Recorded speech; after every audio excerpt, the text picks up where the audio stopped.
Hello guys, welcome on my YouTube channel Harshit e taxi SPDCL में। और आज मैं आपको बहुत ही इंपॉर्टेंट टॉपिक एक बताने जा रहा हूँ, थ्री फेस मीटर कनेक्शन के बारे में। आप देख सकते हैं मेरी स्क्रीन पर एक थ्री फेस मीटर है।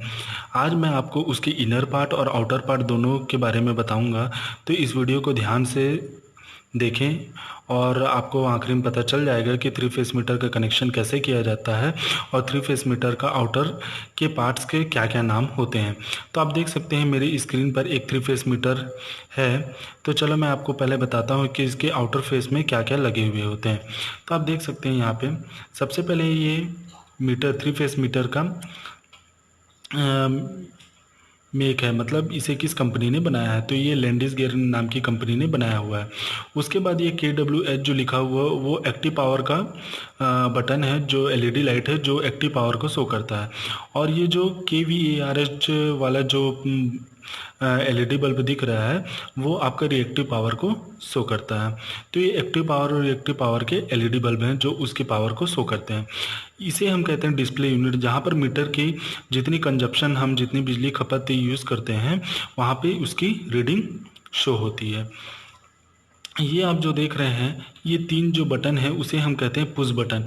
यहाँ से हम पुश करके मीटर की reading, power factor, maximum demand आदि हम यहाँ डिस्प्ले यूनिट में देख सकते हैं। उसके बाद आप देख सकते हैं यहाँ पे लिखाया हुआ है three phase four wire energy meter. मतलब कि इसका मतलब ये है कि इस मीटर में थ्री फेस और four wire means three phase plus एक न्यूट्रल, चार वायर का यूज़ होता है। टाइप और क्लास लिखा हुआ है, ये उसकी मेकिंग के हिसाब से आती है। उसकी टाइप और क्लास, उसकी क्लासिफिकेशन जो उसकी कंपनी जो बनाती है वो उसकी टाइप और क्लास निर्धारित करती है। बाकी उसके नीचे लिखाया हुआ है 3x240/415 वोल्ट, मतलब कि 240 वोल्ट की इसमें थ्री फेस प्रोवाइड होगी।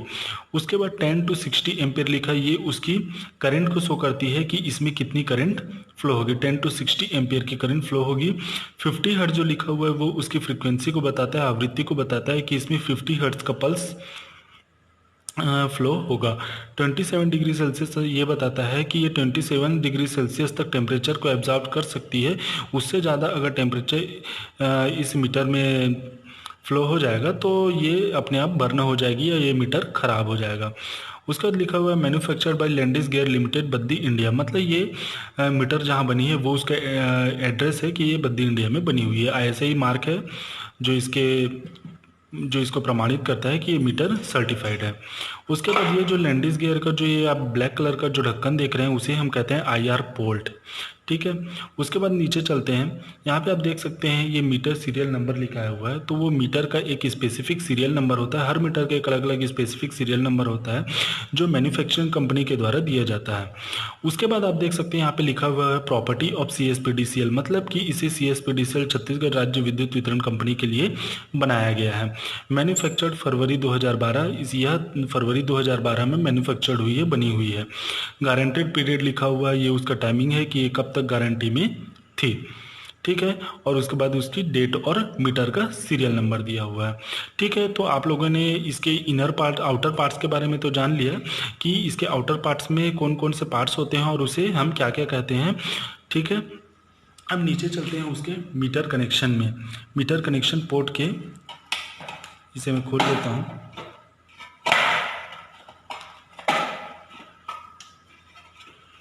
अब देख सकते हैं यहाँ पे 8 पोर्ट है, 1 2 3 4 5 6 7 8। यहाँ पे थ्री फेस मीटर में हमेशा 8 पोर्ट होते हैं, है ना। तो आप देख सकते हैं ये फर्स्ट पोर्ट है, ये सेकंड पोर्ट है, third, fourth, fifth, six, seven, 8। तो ये 8 पोर्ट में वायरिंग किस तरह से होता है, कहाँ कहाँ से वायर आती है और घरों में लोड कैसे प्रोवाइड होती है, उसके लिए मैंने एक नोट्स बनाया है। तो चलो उस नोट्स को हम देखते हैं कि किस तरह से इसकी वायरिंग की जाती है और थ्री फेस मीटर को इस्टेब्लिश किया जाता है घरों में। ये आप देख सकते हैं मैंने सबसे ऊपर में हेडिंग डाली हुई है थ्री फेस मीटर कनेक्शन, मतलब कि थ्री फेस मीटर का कनेक्शन किस प्रकार से किया जाता है। मैंने सेमी हेडिंग डाली है इन मीटर बोर्ड, मतलब कि जो मीटर का जो बोर्ड होता है उसमें हम मीटर को जब इस्टेब्लिश करते हैं तो उसमें हम किन किन और चीज़ों को लगाते हैं। तो सबसे पहले आप देख सकते हैं मैंने हेडिंग डाला है सेमी हेडिंग मीटर पोर्ट। तो मतलब कि ये मैंने जो 8 मीटर पोर्ट आपको दिखाया है वो उसकी मैंने ड्राइंग बनाई हुई है। चलो आप देखते हैं। ये मैंने 8 ब्लॉक बनाए हैं, 1 2 3 4 5 6 7 8। ये 8 जो ब्लॉक है वो 8 पोर्ट को शो करते हैं। तो सबसे पहले आप देख सकते हैं यहाँ मैंने लिखा है 1S, मतलब ये जो फर्स्ट जो पोर्ट होता है उसमें फर्स्ट सप्लाई जो हमारी पोल से आती है वो वायर घुसती है।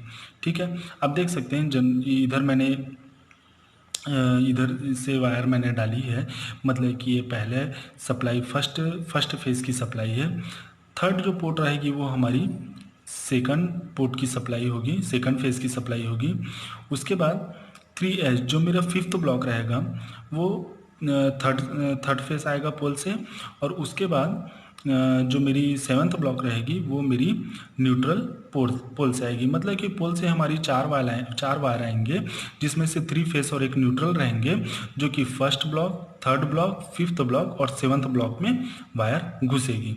ठीक है, अब आपने समझ लिया कि ये पोल से जो आई हुई कनेक्शन है वो मीटर के फर्स्ट, थर्ड, फिफ्थ और 7th पोर्ट में घुसेगी।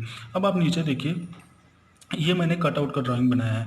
कटआउट जिसे हम जनरली भाषा में ग्रिप कहते हैं। ठीक है, तो कटआउट हमको अपने घरों अपने मीटर बोर्ड में 4 कटआउट लगाना पड़ेगा।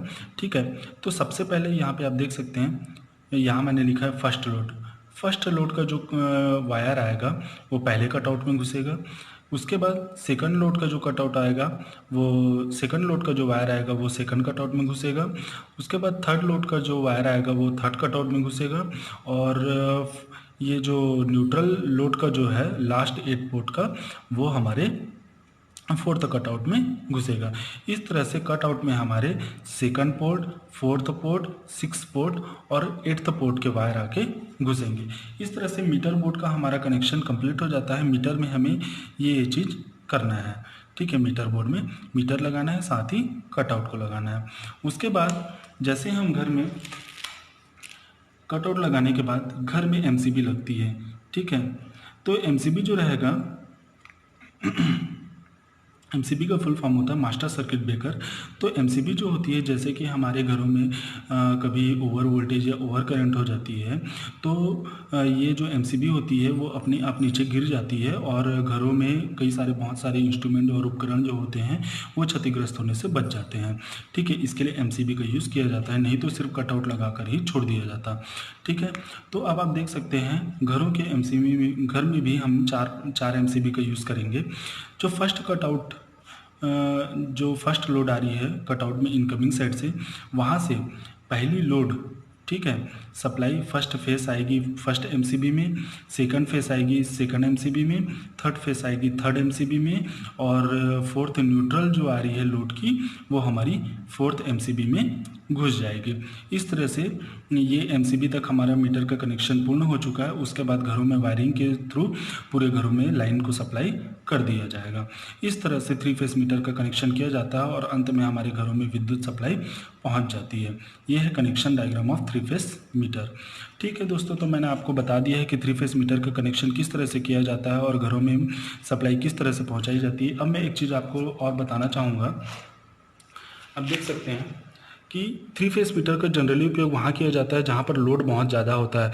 जनरली हम सिंगल फेस मीटर का यूज़ वहाँ तक करते हैं जहाँ तक कम से कम मिनिमम 3 किलोवाट, 4 किलोवाट या 5 किलोवाट तक। अगर 5 किलोवाट से ऊपर हमें लोड चाहिए तो हम जनरली 3 फेस मीटर का यूज़ करते हैं।